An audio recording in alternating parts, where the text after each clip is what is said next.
Man, that was really off the cuff, huh? That was sweet. That was good. That was a good question. K-O-R-D.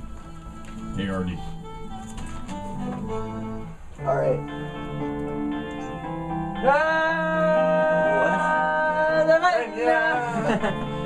All right, now a little bit of NBA when we come back, maybe to like 50, and then talk like Duke and other college ball a little bit. Do we have to talk about Duke?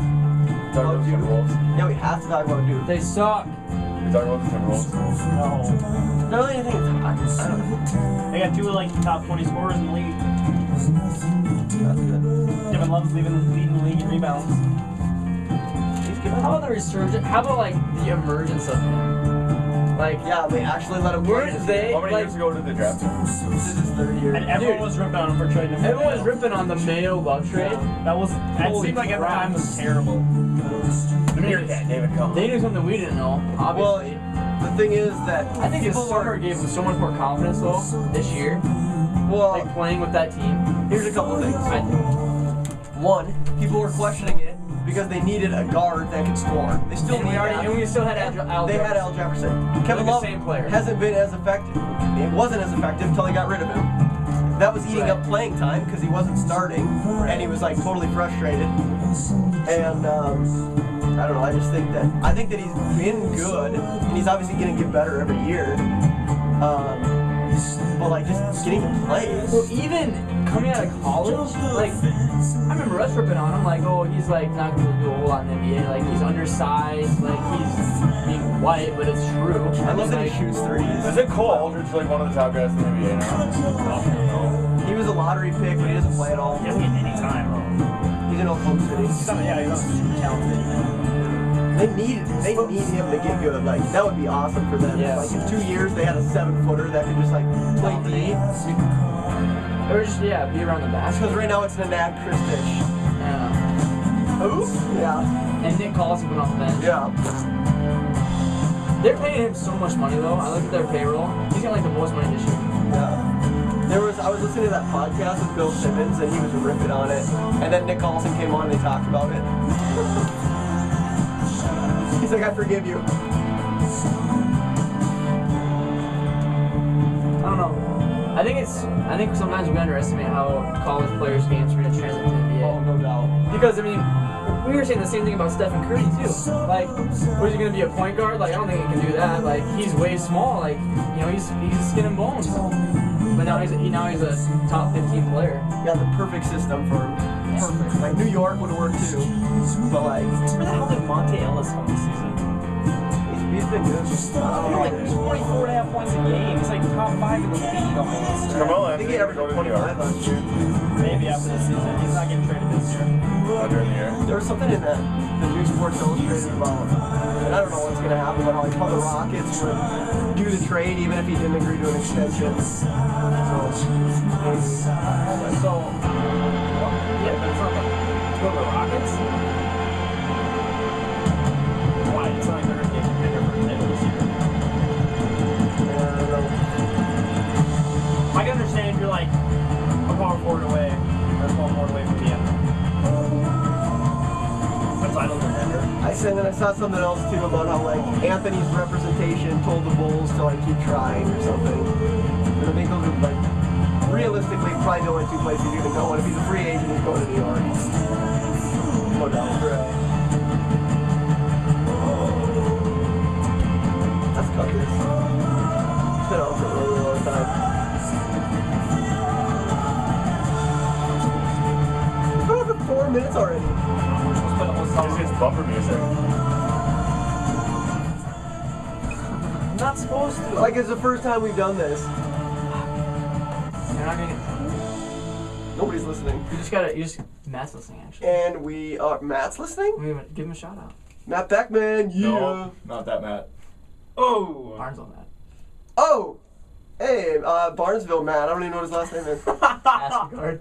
Matt Askegard, Barnesville Lady Trojans. Yeah. On the tear of the season, 11-6. How about that JV team? Yeah.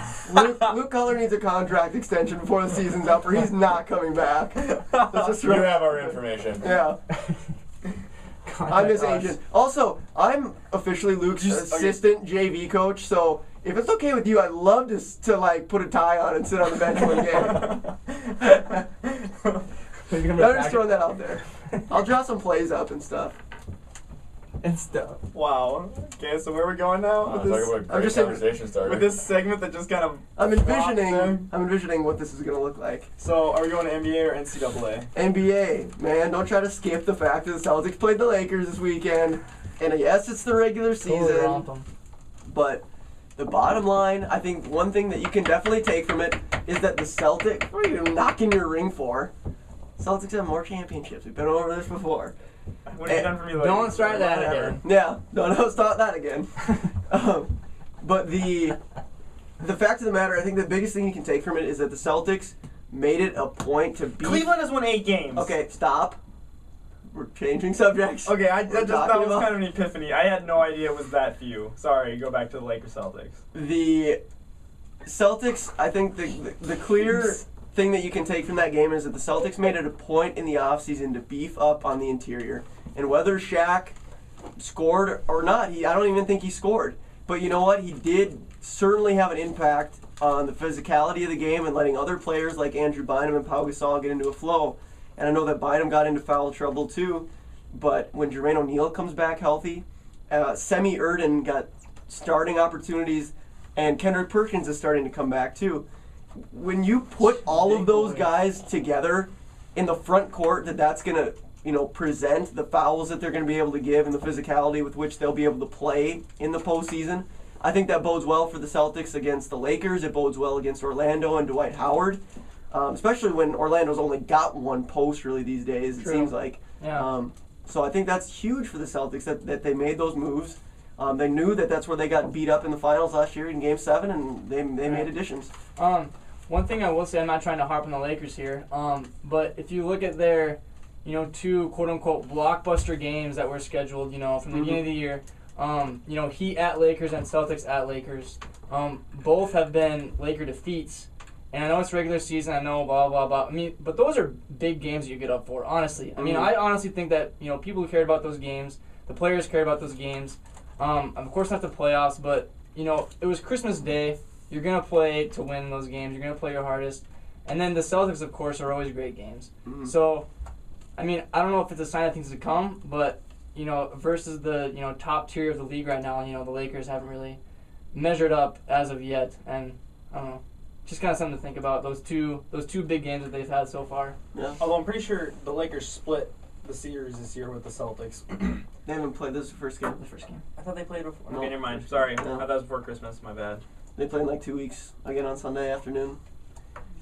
I believe it's Sunday afternoon. Or is it Thursday night? Oh, it's Thursday. Thursday. But anyways, yeah, and the other thing too that I like to Kobe was 16 of 29 shooting, which is incredible, especially for the shots that, he takes. He takes a lot of tough looks. But it seemed like he didn't get other people involved in the flow of the game. Ron Artest was 1 for 10. Derek Fisher, I think, was 1 for 6. Gasol only got 13 shots, 5 for 13. And I realize that some of those guys need to do things to step up, and maybe then he'll trust them more, or maybe if they're making plays, then 10 shots looks good. If they are 5 for 10, if Fisher's 3 for 6, it looks a lot better, obviously. But the thing that Kobe has done this year, and it's kind of been a knock, I think, is that he's tried to take over a lot of games, and Pau Gasol hasn't gotten the flow. That was something that came up in the media. A few weeks ago, Pau said it himself, like it's a blessing and a curse to have Kobe because sometimes we just don't get in the flow. Or Phil said that. We just don't get in the flow of the game. And if you look at that fourth quarter, I do realize that as your best player, Kobe is responsible for taking over. But you can take over by getting a double team and making a good pass to the right, the right player, the open player. Yeah. And there was like 6 or 7 possessions in a row when he shot the ball. He posted up and he shot fadeaways, and like I said, if you make 50% of those, good for you. But the Celtics are scoring almost every possession, it seems like, and especially in the fourth quarter. Yeah, you can get better looks than some of the looks that Kobe was getting. Yeah. And he didn't let other people get in the flow. He didn't help anybody get in the flow. We look at players like Fisher and Artest, two players I severely dislike. Yep. But Fisher's more of like a spot up and 3-point shooter kind of thing. Cast him away. Mm-hmm. And Artest is kind of that guy too. He can step back into the 3.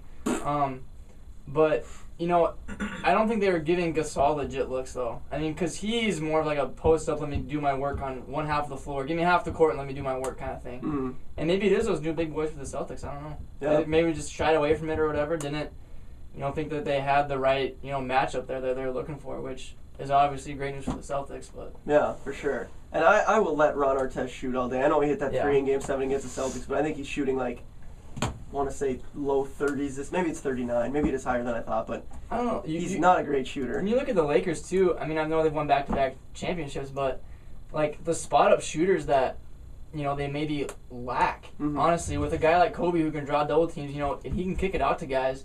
Who can really shoot the 3 ball consistently? Yeah. Like not a whole lot. I mean, Fisher sure, and Steve Blake, but those two are never on the court at the same time. Right. And other guys like Shannon Brown, no. Like all he can do is dunk. Lamar Odom, no, not really. Right. Not last year, but in years past, it had been Vujicic, Yeah. Radmanovic, Yeah. Ariza really came into his own that one year against the Celtics, or that whole playoff stretch. But yeah, they don't. I mean, I agree that's a good point, Luke. And Matt Barnes was kind of going to be that guy where the only shots he was going to take were threes, and he was going to play good defense. He got hurt. But yeah, I think that it's going to be really interesting. Luke playoffs Walton. this year. Yeah. I know I've made that noise a few times. Seriously, he should not be in the NBA. I know. He's bad. I love when he shoots, though. Same with Lamar Odom. If he shoots anything but a layup, I absolutely adore it. But when they let him go to his left and get a layup, I couldn't be more upset because that's all he does. Ugh. And the other thing that really bugged me is when Derek Fisher stepped in front of Shaquille O'Neal as Shaquille was just running down the floor. The ref needs to call a block on that or just call him nothing because he's a little weasel. He just burrowed in underneath Shaq. What's he going to do? He can't change directions. He's enormous. He's just stepped over Derek Fisher, That's actually. not fair. Yeah. I don't know. It bugged me a little bit. But, so obviously it's still the regular season. That's something that, it doesn't mean anything that at much. all. It means something. I mean, we saw the Remember when the matchups. Mavericks were #1 seed and had like 66 wins, and then lost in the first round. That happened once. What do you do in the playoffs? Well, exactly. All that matters. Oh, absolutely. And I think it's just a good preview of certain things that have changed. And I think one thing that changed for the Celtics is certainly their interior play. But anyways,